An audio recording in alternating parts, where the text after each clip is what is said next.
Добрый день. Начинаем очередной наш брифинг, пока еще в дистанционном формате. Начнем с текущей ситуации в мире с коронавирусом. Ситуация с COVID-19 остается сложной, с неоднозначной динамикой. Общее число заболевших в мире с начала пандемии по состоянию на 2 сентября вплотную приблизилось к 26 миллионам человек. Согласитесь, цифра внушительная. Вирус продолжает активно циркулировать. Приходится наблюдать повторный резкий рост числа инфицированных в ряде стран, которые ранее демонстрировали устойчивое снижение. Новые кластеры заболеваемости носят такой очаговый характер, возникают там, где происходит массовое скопление людей, нарушаются требования социального дистанцирования, а также в местах проведения крупных мероприятий. Все, без исключения страны, в целях обеспечения устойчивого контроля над эпидемиологической ситуацией задействуют весь необходимый арсенал сил и средств профилактики и контроля. Опираются и на накопленный опыт борьбы с новой коронавирусной инфекцией. Не лишний раз, думаю, будет напомнить, что кризис, вызванный коронавирусной инфекцией, наглядно демонстрирует очевидную потребность в коллективных действиях государств, в большинстве из которых национальные системы здравоохранения, согласно проведенному Всемирной организацией здравоохранения в конце августа исследованию, оказались просто не готовыми адекватно реагировать на вспышку нового патогена. Россия поддерживает стремление Всемирной организации здравоохранения работать со всеми странами, обмениваться опытом для совместной борьбы с пандемией, как, собственно, к этому и призвал 27 августа гендиректор ВОЗ, который заявил, что человечеству, цитирую, нужен подход в духе глобальной солидарности и партнерства, чтобы положить конец пандемии COVID-19, конец цитаты. Мы не прекращаем работу, я имею в виду не только Центральный аппарат Министерства иностранных дел, наши загранучреждения, также и другие министерства и ведомства правительства Российской Федерации по оказанию содействия в возвращении, в перемещении наших граждан на родину специальными рейсами в условиях продолжающейся все еще, в общем-то, такой заблокированности или неразблокированности мировой транспортной логистики. Среднее число вывозимых увеличилось до 5-6 тысяч человек в неделю. Общая цифра уже превысила отметку в 300 тысяч россиян. Кстати говоря, не только россиян, этими рейсами пользуются и граждане других государств, безусловно, граждане СНГ. Рассматриваем и отрабатываем соответствующие обращения, как индивидуальные, так и групповые, которые продолжают ежедневно поступать по различным каналам. При этом в первую очередь, безусловно, уделяем внимание самым острым гуманитарным случаям. В соответствии с графиком до 25 сентября запланированы рейсы, в том числе из Германии, Испании, Нидерландов, Республики Корея, Сербии, США, Франции.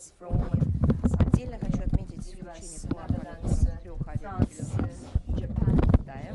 Долгожданная новость в различных регионах России. Граждане, ожидавшие базового рейса больше месяца, теперь могут воспользоваться следующими маршрутами: Шанхай-Москва, Шанхай-Владивосток, Москва, 2 сентября, 2nd of December, Mishustin signed the decree about the resumption of air travel with Egypt, with the UAE and the Maldives.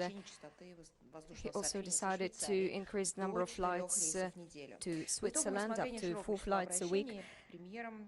And Mr. Mishustin decided to leave the ban for multiple crossing of the border for several categories of citizens. According to the 16th of March decree, Russians whose relatives live abroad and need care can go to them. Still, there are certain restrictions for the entry of some foreign citizens to Russia, although some categories are exceptions. As for the schedule of the Minister of Foreign Affairs of Russia, Mr. Lavrov, on the 8th of September, at the invitation of the Cypriot side, Mr. Lavrov will be on a working visit to Cyprus. The visit is occasioned to the 60th anniversary of the establishment of the Russian-Cypriot diplomatic relations, which took place in 1960. During the talks with the Cypriot leadership, they are going to focus on ways to redress the adverse effects of the pandemic for the most affected spheres of bilateral cooperation. They're going to exchange views on the international and regional problems, including the situation in the Eastern Mediterranean and the Cyprus settlement. They're going to sign a plan of consultations between the ministries for 2021-2022. Between the 9th and 10th of September, Mr. Lavrov will participate in the EAS summit meeting, and the summit will take place in Hanoi. The ministers are going to discuss ways to further promote the practical cooperation on a wide range of issues, including within the framework of the EAS Manila Plan of actions for 2018-2022. Special attention will be paid to consolidation of the interregional efforts to fight COVID-19 on the Russian side.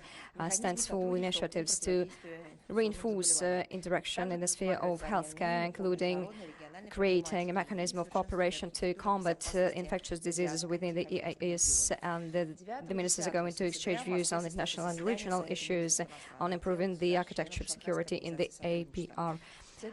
And between the 9th and 10th of September, Moscow will host the SCO Council of Foreign Ministers meeting. It will focus on the preparation of the upcoming SCO Heads of State Council meeting. There are plans to bring to consideration the final political declaration and declaration of heads of state on the occasion of the 75th anniversary of the victory in the Second World War, and as well as a number of pressing foreign policy issues, as well as decisions aimed at further development of the SCO, which is to reverse the global political and social and economic effects of COVID-19. They're going to discuss key issues of international and regional agenda in the context of the 75th anniversary of the UN. Mr. Lavrov will have a number of bilateral negotiations. On the sidelines of the Council of Foreign Ministers, Mr. Lavrov is going to meet his counterpart from Kazakhstan, and they will view the implementation of agreements between the two countries' leadership, and they're going to discuss key issues of Russian-Kazakhstani strategic partnership and alliance, including cooperation on the multilateral venues and compare notes on most pressing topics of regional and international agenda. The ministers are going to exchange information on the preparation to the 17th Forum of Interregional Cooperation of Russia and Kazakhstan with the participation of the heads of state. The 22nd meeting of the Intergovernmental Commission on Cooperation, they will dwell upon the current interaction in such spheres as outer space, energy, economic integration, military and technical and defense ties. They will also focus on the joint approaches to coordinating work in the framework of regional integration associations, including the EAEU, the CIS, the CSTO, the SCO. They will also thresh out such issues as cooperation and security in the Central Asian region and the Caspian region, and joint combating outside challenges and threats, including the spread of COVID-19. They are going to discuss the signing of the protocol to the agreement between the governments of the two countries that fix the transformation of the consulate of the Republic of Kazakhstan in Astrakhan into the Consulate General. And they will hold a press conference after that. Mr. Lavrov is also going to meet with the Minister of Foreign Affairs of the Kyrgyz Republic. On the sidelines of the SCO Council of Foreign Ministers, the meeting will facilitate the implementation of agreements reached at the highest level, including through a telephone conversation of the presidents of the two countries on the 31st of August 2020, and they are going to thresh out further intensification of Russian-Kyrgyz multifaceted ties. They will exchange views on the topical issues of international and regional agenda and discuss the key aspects of the bilateral cooperation, including the schedule of further contacts on the high and highest levels. On the sidelines of the Council of Foreign Ministers meeting, Mr. Lavrov is going to meet with the Minister of Foreign Affairs of India. I would like to remind you that India is one of Russia's key strategic partners, that Russia maintains intensive political dialogue with, despite the well-known restrictions caused by the pandemic. In-person contacts resume, and this year we mark the 20th anniversary of the signing of the Declaration on the Strategic Partnership, and we view Mr. Jaishankar's visit as an important step of maintaining this high dynamic. The ministers are going to discuss a whole spectrum of bilateral cooperation, including the pressing issues of regional and national agenda, namely the interaction within the SCO, the BRICS, the RIC, the EAS, the situation in Afghanistan, the situation around the JCPOA. Certain significance is given to the joint work in the UN, especially given the fact that India is going to become a non-permanent member of the UNSC. And on the 10th of December, on the sidelines of the Council of Foreign Ministers of the SCO, Mr. Lavrov is going to meet his Pakistani partner, and during the colloquy they're going to have, they will touch upon the key issues of regional and international agenda, with a certain emphasis on the Afghan issues that become more important in the context of the inter-Afghan dialogue that is going to be launched. The parties are going to discuss the key directions and key venues of the multifaceted bilateral partnership, including the counter-terrorist and trade and economic spheres. We hope they are going to discuss the outstanding issues on the building of north-south gas pipeline, and Mr. Lavrov's schedule can be somehow adjusted. We are going to keep you posted on that. Now we move on to the agenda, and a new day of the military glory. The last day of the Second World War is celebrated this year. According to the order signed by Mr. Putin, the proposal was made by the deputies of the State Duma and the Federal Assembly. It is aimed at strengthening the patriotic traditions and preserving the historic justice related to the people who won in World War II, and to memorizing the wounded. The implementation of this initiative will allow veterans and civil societies, including in the far eastern regions of the Russian Federation, to organize official festivities and events commemorating the Second World War.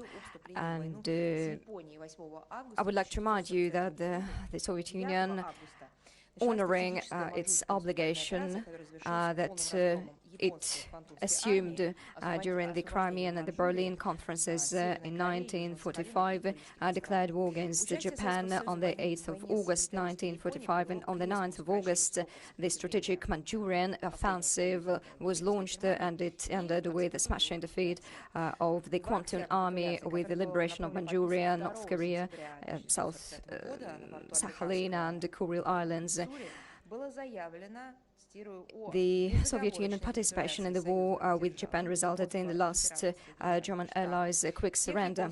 The instrument of surrender that was signed on the 2nd of September 1945 on the deck of battleship USS Missouri, proclaiming the unconditional surrender of the Allied powers of the Japanese Imperial General Headquarters and of all Japanese armed forces and all armed forces under the Japanese control wherever situated. And this document was signed by two-star General Derivanko, representing the USSR. I would like to remind you that different Russian foreign missions control all the graves of Soviet soldiers who died on being on duty. The work is being done by Russian foreign missions regularly according to the schedule, and among the practical results is maintaining the good condition of the memorials. Annually, the Russian side repairs and improves the condition of 300 individual graves, cemeteries, and parts of cemeteries where Russian or Soviet soldiers are buried. It's more than 12,000 of cemeteries, more than 12,000 of people. On the year that marks the 75th anniversary of the victory in the Second World War, the embassies of Russia in Austria, Bulgaria, Hungary, Spain, China, North Korea, Latvia, Romania, the US, Finland, the Czech Republic, Estonia managed to restore many sites, including a memorial to the Soviet army in Sofia, and memorial to a Soviet soldier liberator in Plovdiv called Alosha, that were cleaned and facelifted, the military cemetery in Tallinn, including the memorial to the Soviet soldiers died during the Patriotic War, and it is called Bronze Soldier. Based on the results of the work carried out by Russian foreign missions, thousands of the names of the wounded have been restored and are now put on the memorial plaques. And many such plaques are going to be put in Hungary and in Romania, and in the city of Topolica in Hungary, the eternal flame has been lit. This is just a part of the work maintained by our foreign missions, and we would like to shed some light on it as well. Now we move on to other topics. The situation in Belarus has been commented in a detailed way by Mr. Lavrov following the talks with the Belarusian counterpart. That was a full format assessment of the situation in the country, and the only thing I would like to add is that the official Warsaw tries to exert influence on the Belarusian opposition. The Polish authorities continue to interfere into the internal affairs of the Republic of Belarus. That's not only them, but the situation is beyond pale. But Warsaw piles on pressure on Minsk, practically dictating the line of behavior, and openly provides support, including financial, and working through the NGOs it controls on the Belarusian opposition. And it uses propaganda broadcasts to influence the Belarusian opinion, and it gives shelter to the leaders of the street protests. The leaders of Poland has been blazing a trail, pursuing the EU's unfriendly policy towards Belarus, and spearheads the tightening of sanctions of the EU towards Minsk. We are quite alarmed with the president's claiming about the readiness to take under protection certain regions of the neighboring Republic and Belarus, views Polish actions as the evident attempts to interfere into its internal affairs, and such a protest has been launched by the Ministry of Foreign Affairs of the Republic of Belarus to the Chargé d'Affaires of Poland on the 27th of August, and we call on Warsaw to abandon the policy of derailing of sovereignty of the neighboring state and using inadmissible means such as supporting anti-government insurgency and creating financial and organization bases for the opposition that has been functioning beyond the legal field on its territory. So Venezuela. The political situation in Venezuela is characterized by a number of new significant points. The preparations for the parliamentary elections, which according to the constitution will be held on the 6th of December, are intensified.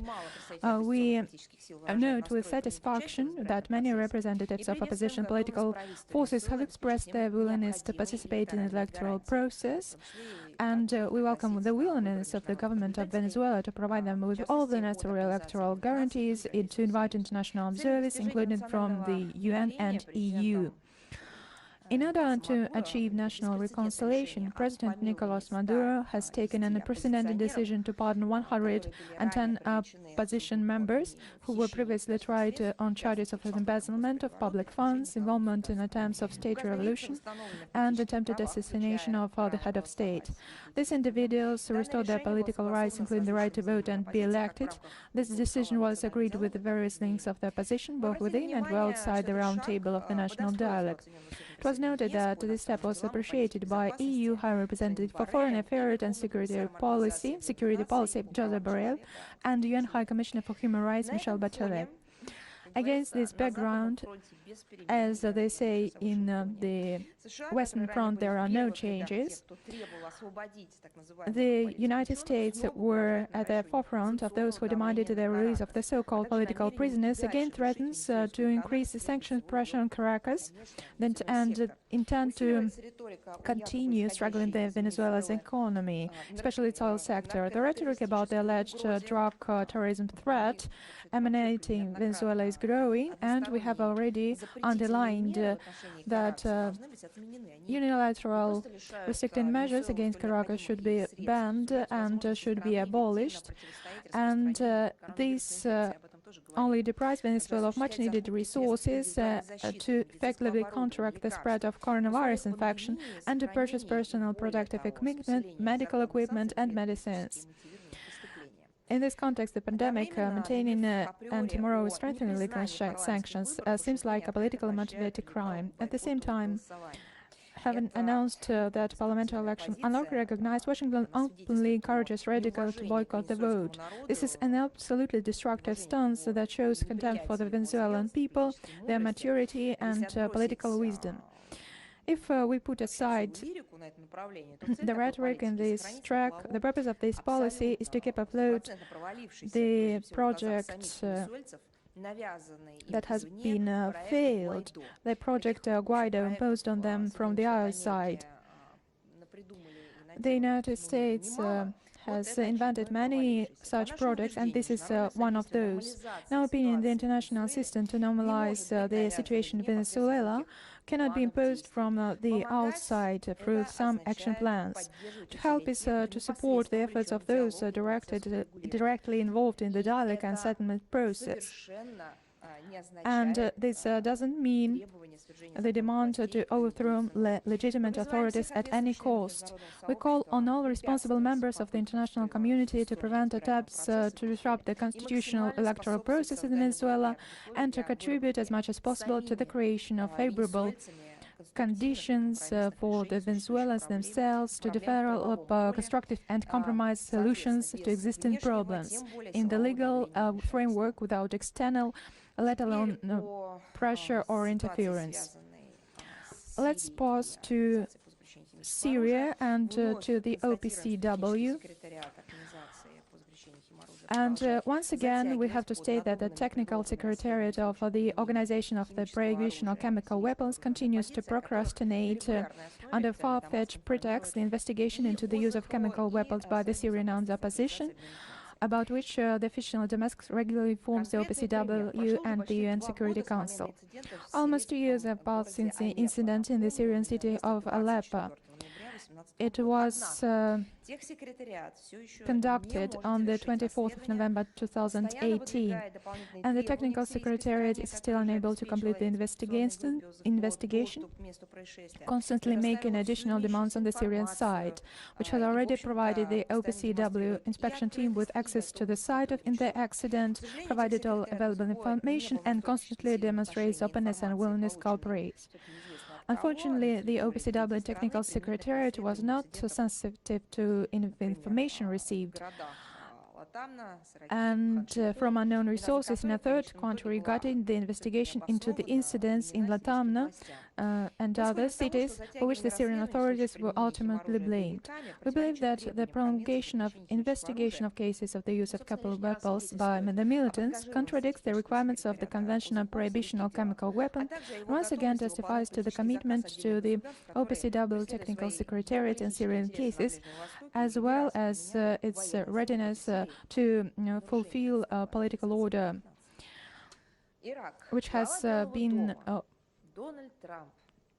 tried more than once. Donald Trump, the head of the White House, made a statement of his intent to reduce the number of U.S. troops in Iraq from 5,200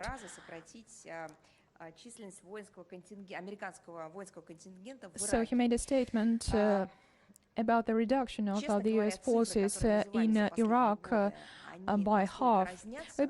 The figures that were cited before are so different that it's useless to cite them once again.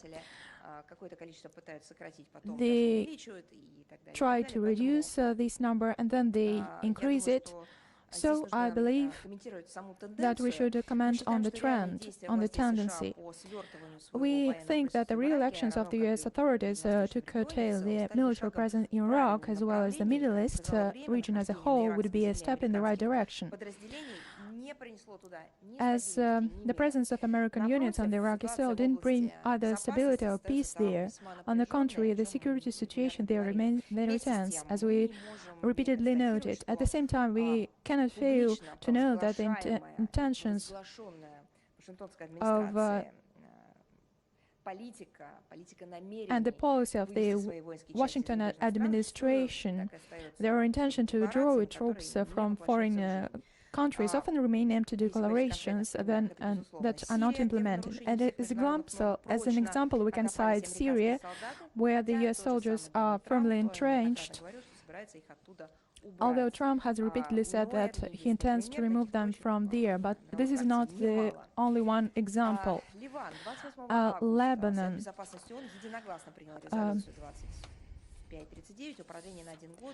On the 28th of August this year, the UN Security Council unanimously adopted a resolution 2539 extending for 1 year until the 31st of August 2021 the mandate of the UN to reinforce Lebanon. The Russian delegation took an active role in agreeing on this document and was guided by the principled stance that Lebanon's position as a host country on the issues of the mandate, content and the parameters of the operation be taken into account. In this context, we work closely not only with members of the UN Security Council, but also with the Lebanese partners consistently advocating the sovereignty, unity and territorial integrity of this country. We are closely following the developments in Mali. On the 18th of August, the group of army officers mounted a military coup. We share with relevant concerns expressed by the Secretary General, the African Union and the Economic Community of West African States. We welcome the release on the 27th of August of the former President Keita and the President of the Parliament, who were held by the military forces. Against the backdrop of difficult socio-economic problems, the country faces the urgent task of protecting its territorial integrity and countering the terrorist threat.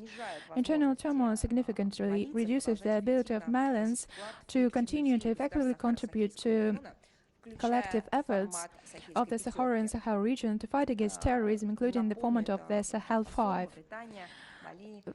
Burkina Faso, Mauritania, El Chad, their efforts of these structures are focused on the fight against terrorism. We believe that it is crucial to prevent further degradation of the situation in Mali and to take steps to return it to the constitutional framework.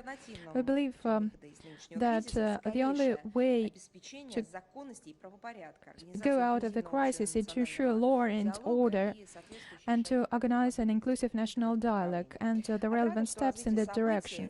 It is gratifying that the developments in Mali are still following a peaceful scenario and have not been aggravated by the loss of human life.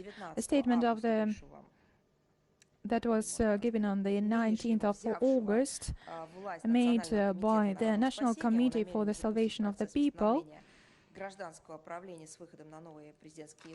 is taken positively about the intention to start the process of restoration of civil government with the presidential election in the foreseeable future. As we understand, in this period, the committee plans to ensure normal function of all bodies And we expect that the context initiated by this organization with the opposition movement of the 5th of June that organized mass protests against of malice, against the policy of President Qaeda during last month will also contribute to this. We also support the ECOWAS efforts to overcome the crisis. Following the ECOWAS Extraordinary Summit held on the 20th of August, the high-level delegation was headed by former President of Nigeria, and this delegation was sent to Bamako. We know that the first direct contact with the self-proclaimed Malian authorities was organized very promptly. On the 28th of August, the committee was called to immediately start the process of transferring power to the civilian government and organize presidential and parliamentary elections. And the President and Prime Minister should not represent the committee and participate in the electoral campaigns. The sanctions against Mali have been extended until the 7th of September, and another ECOWAS summit scheduled to be held on that day. And negotiations, including on the priorities and timing of the transition period after which a return to civilian rule would be possible, are ongoing, and we look forward to the effectiveness of the ECOWAS work on Mali and the strong engagement of the African Union. The Russian Foreign Minister still recommends Russian citizens to refrain from traveling to the Republic of Mali until the situation is normalized. Another topic related to the region relates to the initialing of a peace agreement in Juba, the capital of the Republic of South Sudan, between the traditional government of the Republic of Sudan and the Sudan Revolutionary Front. This agreement provides for the division of power and authority in the center and regions, including the incorporation of representatives of the SRF into the federal bodies of traditional Sudanese power. The SRSFR armed formations will be incorporated into the state security structures of the Republic of Sudan in order to maintain order and security on the ground. We welcome the initialing of the peace agreement in Juba and look forward to its early official signing. We consider this event as an important step towards achievement of national agreement in Sudan, solution of transitional tasks, as well as urgent social and economic problems faced by the country. We also hope that the Sudanese armed groups which remain outside of the agreement will accede to it. And finalizing the topic of the regional track, we would like to say a few words about the fight against the polio. And the WHO Regional Office for Africa reported last week that it has defeated polio in Africa. For 4 years now, no cases of the dangerous infection disease have been reported on the African continent. This has been achieved through systematic mass vaccination and major polio campaign organized by the African countries with the support of international organizations and the WHO. We congratulate all these involved in this event with a truly historic achievement. We believe that can be rightly considered as a convincing proof of the effectiveness of international cooperation in overcoming epidemics, dangerous diseases. At the same time, we believe it's important to note the contribution by the Soviet and Russian scientists in the development of polio vaccines, its eradication around the world, including in Africa. We would like also to comment on the comment concerning Trevor Reed, who was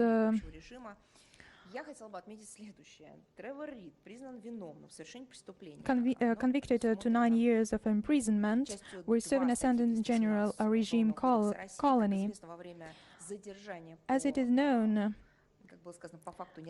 under paragraph 2 of Article 318 of the Criminal Code of Russia, Trevor Reed attacked two policemen in a state of alcoholic intoxication. And according to this article, the criminal code of the Russian Federation, the use of violence that threatens life or life against a representative of power in connection with the performance of these official duties is punishable by imprisonment for up to 10 years.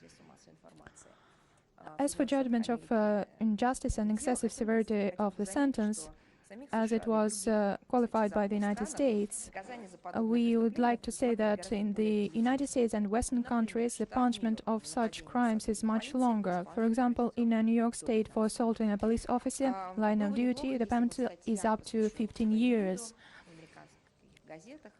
It would be very useful if the American media would also note it.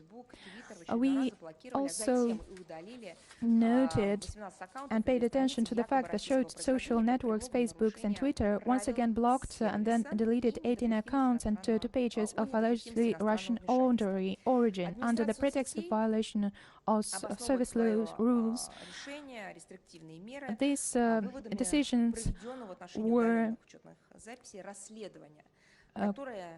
explained by the investigation allegedly based on some FBI data, and we know pretty well about the data provided by this body. I believe that this is a very complicated issue to be discussed in the future. The authors of the accounts are accused of attempting to instill radical left-wing views in the audience. And in a speculative manner, they pointed to cooperate with the Russian media Internet Research Agency. So they say that the fact of the so-called coordinated non-authentic behavior has been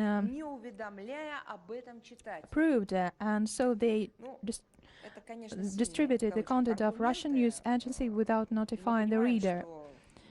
It is hardly a reasonable argument, and we can't believe that it's really what happened. This was a pretext for censoring Russian content. And such likely that such cooperation acted for political reasons in line with the approaches of the part of the American establishment that relentlessly continues to stir up the myth about the threat of Russian interference of U.S. electoral processes. Let me remind you that almost 4 years, that for these 4 years there were no allegations against Russia, real proofs presented.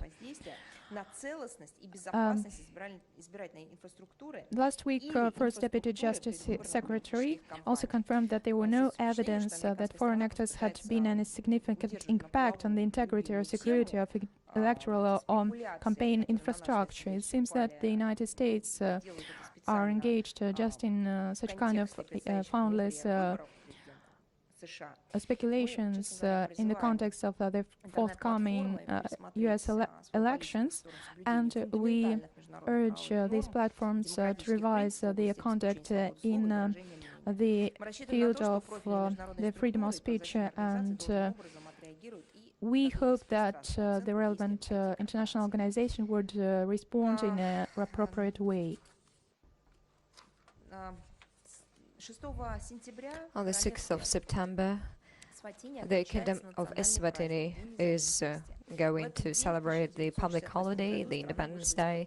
On this day in 1968, it ceased to be the UK's dominion and gained national sovereignty. We highly value the traditionally friendly character of relations with this African state.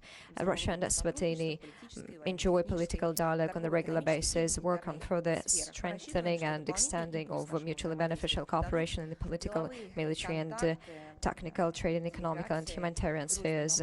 We hope that additional impetus to our cooperation will be given by the business contacts with the Eswatini delegation headed by the King, Mswati III, that took place on the sidelines of the Russia-Africa Summit in Sochi in October 2019. We extend congratulations on this national public holiday, and we wish the people of Eswatini well-being and prosperity. Now, about Ratko Mladic, on the 25th of August, the International Residual Mechanism for Criminal Tribunals opened the appeal hearings on the case of the Serbian general, Ratko Mladic. It happened despite the breakdown in his health, and as we know it, his lawyers turned to the appeal chamber and the secretariat of the mechanism asking to admit him to the hospital, but they were rebuffed for no good reason. Such a relation to the and such an attitude to the health and rights of Ratko Mladic is inadmissible. Following up to the review of the work of the mechanism, the Security Council adopted a resolution and stressed the importance of ensuring the rights of persons detained by the mechanism's orders in keeping with the international standards, including the ones related to the medical assistance. Upholding these standards under the current circumstances raises serious questions. It appears that currently Ratko Mladic cannot properly participate in the litigations, and if it continues in this way, it will violate his rights for fair trial. The developments in the mechanism reminds the worst practices of its predecessor, I mean the International Criminal Tribunal for former Yugoslavia. It seems that the mechanisms, despite Ratko Mladic's deteriorating health, strives to confirm the miscarriage of justice of the National Criminal Tribunal for former Yugoslavia over 2017 at any cost. And once again, we call on the mechanism to give up on the line and follow strictly the international standards of justice, including the ensuring of the rights of persons detained on its order, including the case of Ratko Mladic. The Prime Minister of Poland, Mateusz Morawiecki, claimed that responsibility for the beginning of the Second World War is borne by the Nazi Germany and the USSR, and the Ministry of Foreign Affairs of Poland suggested that the Russian embassy passes a test about the Second World War, and it included such questions as the ones about the Molotov-Ribbentrop Pact, the Officer Pilecki, and the Yalta Conference, and how can the Russian Foreign Ministry assess such claims of the Polish authorities in the year that marks the 75th anniversary of the victory in World War II. So our answer is the following. It is not the first time that we face attempts of the Polish leadership to speculate on a sensitive issue, especially for the people hailing from the USSR. And it is the Prime Minister of Poland, Mateusz Morawiecki, who shows great zeal in trying to remove national scruples of the Poles, who trying to search an answer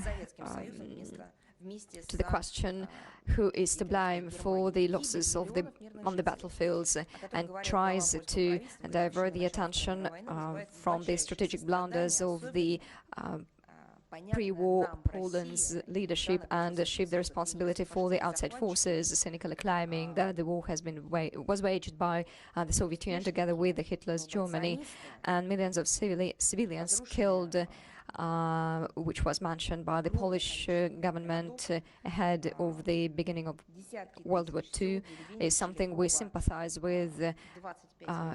These are the sentiments that people from Russia and the post-Soviet states, where Nazi invaders and the henchmen destroyed 1,710 cities, over 70,000 villages, displaced 25 million people, and killed over 26 million Soviet nationals, is understandable here. Is something that we understand and can sympathize with. So we can say that the derisive combination of a distorted interpretation of historic events and attempts to play on the deepest feelings inherent in any people and humanity by and large raises hackles and such politicking and lack of responsibility showed by European leaders in the 1930s led the world to the biggest catastrophe of the history.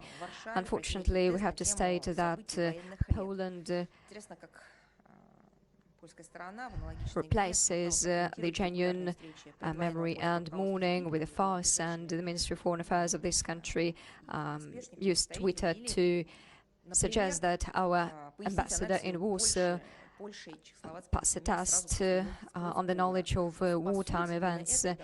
We wonder how the Poles could have commented on the regular meetings of the pre-war Polish leadership with Hitler and his henchmen and somehow explain the inaction of Poland over the Czechoslovak territories after the Munich Agreement, which in fact green-lighted the implementation of fascist Germany's aggressive plans.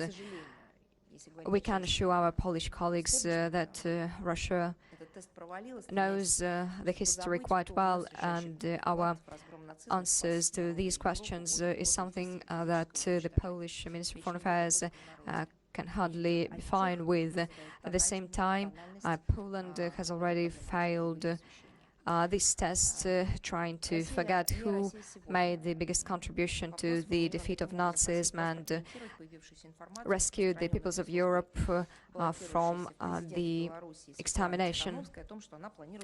Another question is related to the information circulated and spread by the press service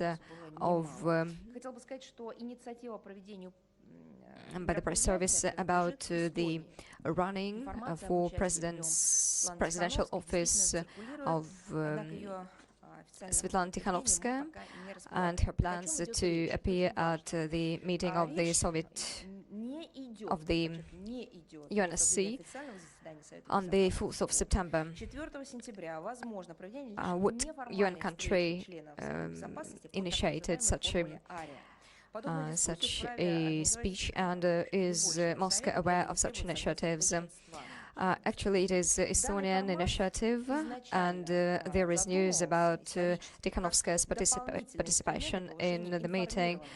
At the same time, we'd like to stress that it is not the convening of the official meeting of the Security Council of the United Nations on the 4th of September. It will be just an informal meeting of the Security Council member states in the format of the area formula. Such a discussion can be organized by any member of the Security Council, and it doesn't require the consent of the majority of the members. This format has been initially used as an additional instrument for increasing awareness of the Council on the issues on the agenda. At the same time, many members of the Security Council have been abusing it, and there is a tendency to do that among the Western members. They try to engage the members of the civil society in communication with the Security Council, and some of them are not quite constructive. And our Western colleagues have been using such meetings within the area formula in the political and propaganda goals to bring to the attention of the world the issues that the Security Council has not achieved consent on. And the meeting initiated by Estonians and related to Belarus is just an example of this counterproductive practice. Now we continue to talk about the Mediterranean region, and we have a question saying that in the Hellenic media there are claims that Russia opposes the extension of territorial waters on the Greek side up to 12 nautical miles. That is provided for by UNCLOS, provided that the freedom of navigation is preserved, is kept as it is provided for by the Convention. Has Moscow discussed this issue with Athens? What is Moscow's position? And do you believe that the additional agreement with Russia will be needed if such a decision will be taken in relation to the region, in the regions as Aegean Sea, for example?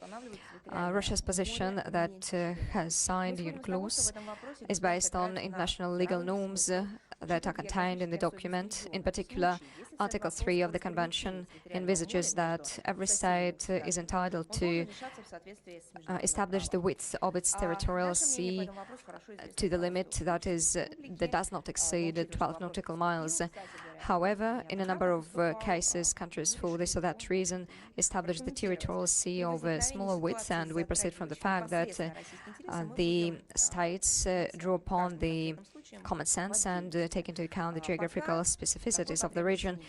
And in case there is a question of the separation of the territorial sea between the neighboring states, it should be solved in keeping with international law. And the Hellenic Republic is well aware of our position. There is another question about Russia's position in relation to the Turkish threats addressed to Mediterranean states and unilateral actions of Ankara on geological exploration in the exclusive economic zones of Cyprus, Greece and Egypt, and who, apart from Russia, can benefit from that, from the conflict between the two NATO members. What do you believe, what do you think about such publications implying that Mr. Erdogan has been pursuing expansionist policy in the region with such an uncontrolled aggressiveness because he feels Moscow's support and the support of Mr. Putin personally?